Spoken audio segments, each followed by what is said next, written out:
O canal está voltando ao seu funcionamento, à sua normalidade depois de um tempo. E, na verdade, nós temos muito a fazer com relação ao reino de Deus, principalmente sobre a questão de discutir, de conhecer mais a fundo e de compartilhar com aquilo que é necessário que seja aprendido, com aquilo que é necessário que seja compreendido acerca das Escrituras, indo numa só direção, que é o pleno conhecimento da verdade. Então, queridos, nós temos um texto muito interessante, um texto bom de discussão, texto bom de averiguação, de cuidados, de pesquisa, que é o que está em Apocalipse capítulo 12, a mulher vestida de sol.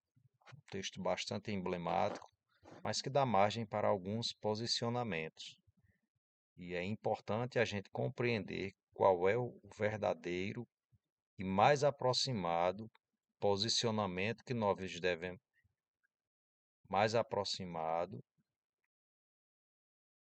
posicionamento que nós devemos ter acerca de um texto, porque como já muito bem os estudiosos falam, um texto fora de contexto é um pretexto para se criar uma heresia. E infelizmente muitos têm se perdido por conta das más interpretações. E, inclusive, há pessoas que crescem, ministerialmente falando, e o meu conceito aqui é sobre os cristãos protestantes, né? Crescem compreendendo de forma equivocada alguns textos. E esse é um deles. Não estou aqui como dono da verdade, até porque eu entendo que esse texto dá margem para mais de um tipo de interpretação, sendo que nada é absoluto. Há passagens preteristas nesse texto, como, por exemplo, a serpente que é lançada, o dragão, na verdade, que é lançado do céu. Há um consenso geral entre os nossos irmãos católicos, entre as diversas denominações protestantes, de que esse dragão é Satanás. Então, não há divergência quanto à compreensão de que nesse texto o dragão, que nós vamos ver daqui a pouco, quando fizermos a leitura, é Satanás. Também não há divergência quando a personalidade central desse texto, que é o menino, filho da mulher, é Jesus Cristo. Os nossos irmãos católicos estudiosos, os nossos irmãos protestantes estudiosos, têm a mesma direção, o mesmo sentido, a mesma opinião quanto a esse menino. Todos sabem que é Jesus, todos compreendem que é Jesus Cristo, Filho de Deus. Até porque o próprio texto responde, não precisa nem ir muito longe. A grande divergência é quem é essa mulher, tá certo? E aqui no slide primeiro, eu coloquei justamente essa pergunta: quem é a mulher vestida de sol? Então, queridos, eu sou o pastor Fábio Diniz, eu gosto muito de estudar, eu gosto de meditar na palavra. Não é bom perdermos tempo quando o assunto é a palavra de Deus. Nós devemos ir a fundo, mergulhar de verdade. Vamos para o texto. Apareceu no céu um sinal extraordinário: uma mulher vestida de sol, com a lua debaixo dos seus pés e uma coroa de 12 estrelas sobre a cabeça. Ela estava grávida e gritava de dor, pois estava para dar à luz. Então apareceu no céu outro sinal, um enorme dragão vermelho com 7 cabeças e 10 chifres, tendo sobre as cabeças 7 coroas. Sua cauda arrastou consigo um terço das estrelas do céu, lançou-as na terra. O dragão colocou-se diante da mulher que estava para dar à luz, para devorar o seu filho no momento em que nascesse. Ela deu à luz um filho, um homem que governará todas as nações com cetro de ferro. Seu filho foi arrebatado para junto de Deus e do seu trono. A mulher fugiu para o deserto, para um lugar que lhe havia sido preparado por Deus, para que ali a sustentassem durante 1260 dias. Houve então uma guerra no céu. Miguel e os seus anjos lutaram contra o dragão, e o dragão e os seus anjos revidaram, mas estes não foram suficientemente fortes e assim perderam seu lugar no céu. O grande dragão foi lançado fora. Ele é a antiga serpente chamada Diabo ou Satanás, que engana o mundo todo. Ele e os seus anjos foram lançados à terra.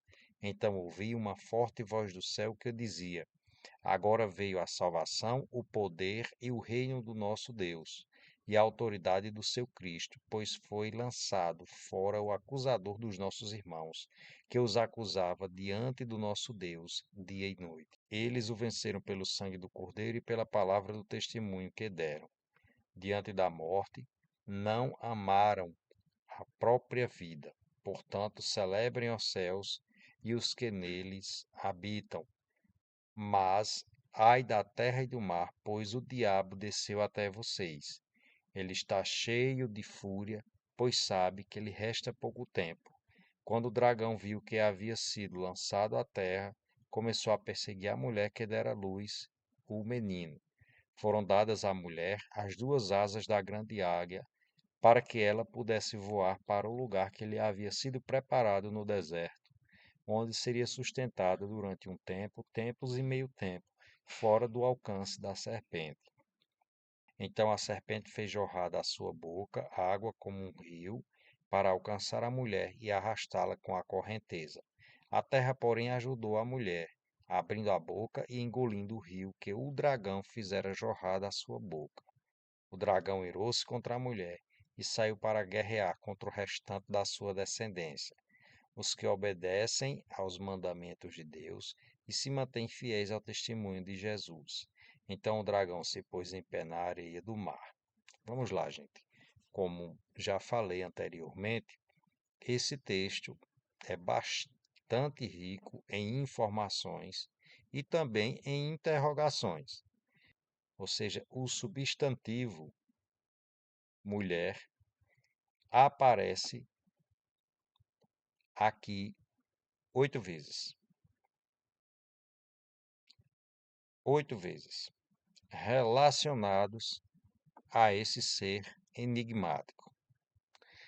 Esta mulher aparece vestida de sol, ela aparece grávida, depois ela aparece fugindo, depois ela está já no seu resguardo, porque ela já tem dado à luz,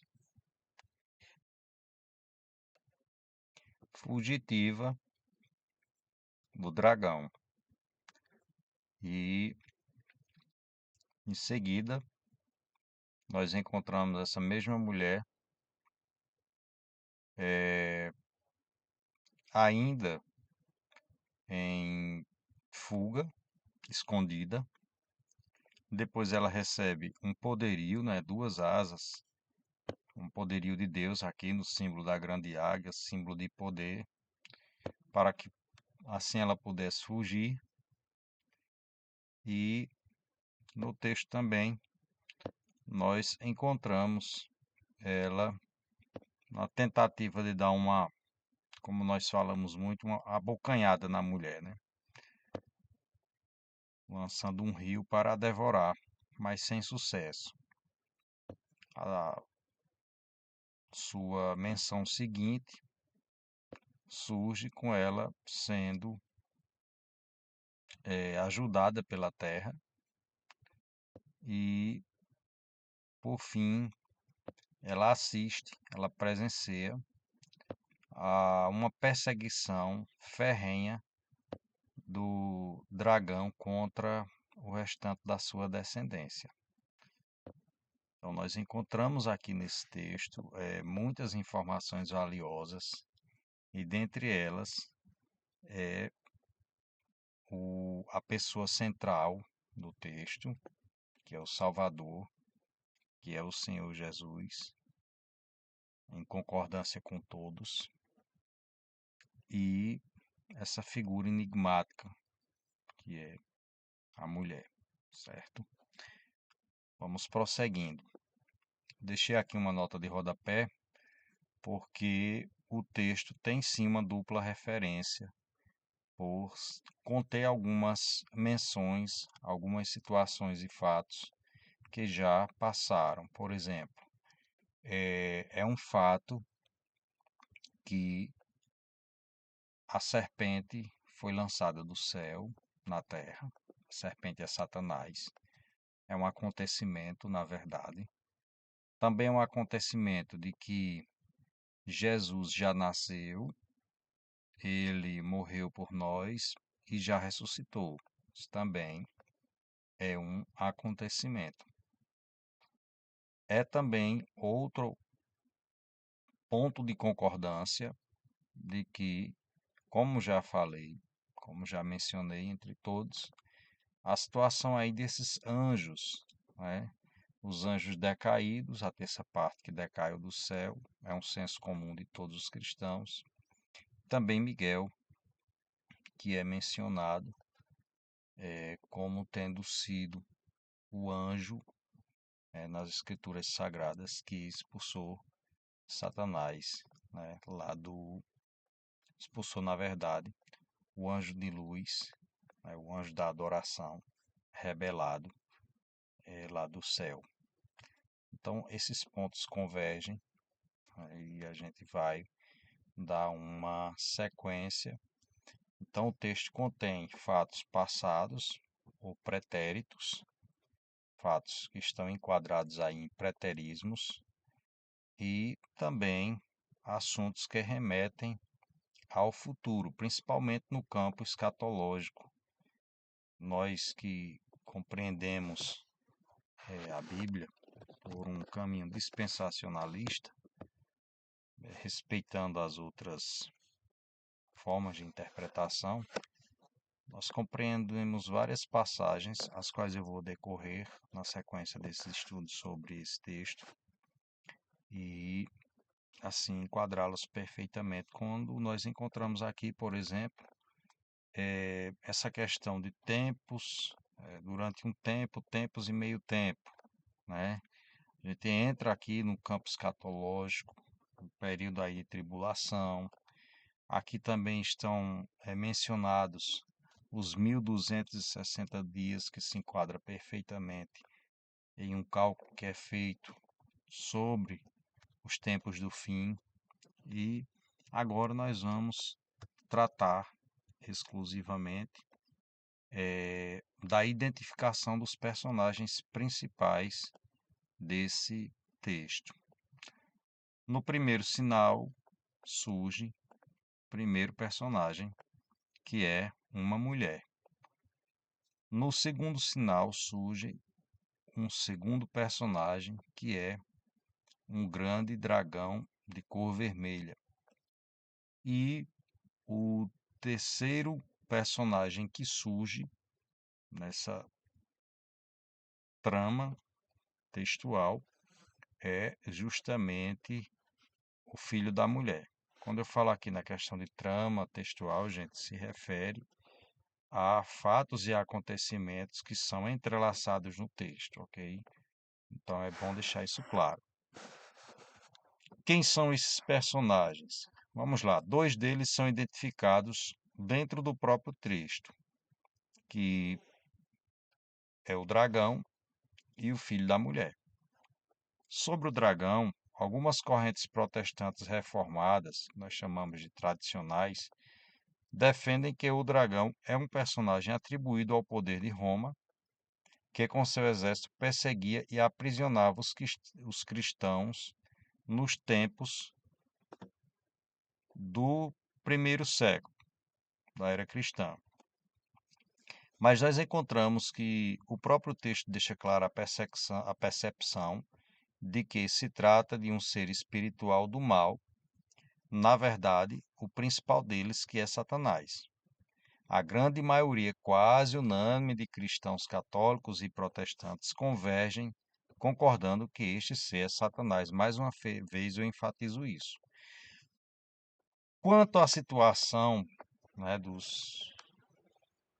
das visões preteristas, nós precisamos nos atentar para uma grande questão. Uma grande questão que precisa ser levantada é: aonde é que os sinais são vistos? O primeiro sinal, viu-se um sinal no céu. Depois, outro sinal no céu. Entendemos aí já que há uma direção para um campo espiritualizado. Vamos seguindo. Vamos lá. Algumas informações são necessárias. Satanás também é chamado no Antigo Testamento de serpente quando tentou Eva lá no Éden. Gênesis 3, do 1 ao 7, 3, 3. Vamos ver que estão escritas essas passagens. É uma verdade que sua cauda arrastou consigo um terço das estrelas do céu, lançando-os na terra. Apocalipse 12, 4. Houve então uma guerra no céu.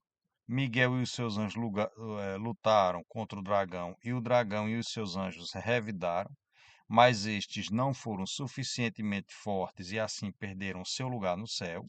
Apocalipse 12, 7 e 8. O grande dragão foi lançado fora. Ele é a antiga serpente chamada de diabo ou Satanás, que engana o mundo todo. Está lá no verso 9 do mesmo capítulo 12.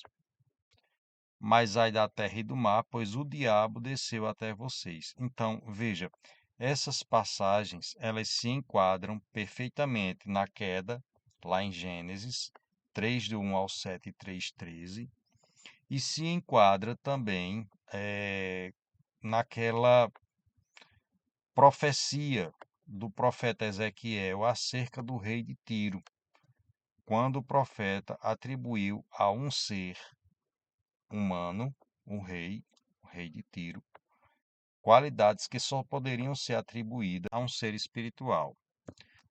Vamos lá. Quem é a mulher? No próximo vídeo, discursar sobre a mulher. Quem é ela que divide opiniões? Quem é ela que traz à luz do texto diversas possibilidades de identificação? Quem é essa mulher que chama a atenção em sua identidade? Por que o nome dela não é revelado no texto? Até o próximo vídeo, com a graça de Deus. Fiquem todos na expectativa, pensando acerca do que podemos aprender, do que podemos compreender. E eu tenho certeza que Deus mostrou muito mais coisas a você a partir do momento em que você ouviu essas minhas possibilidades aqui sendo apresentadas, sendo detalhadas. Claro, como já falei antes, a Bíblia é um universo de interpretações.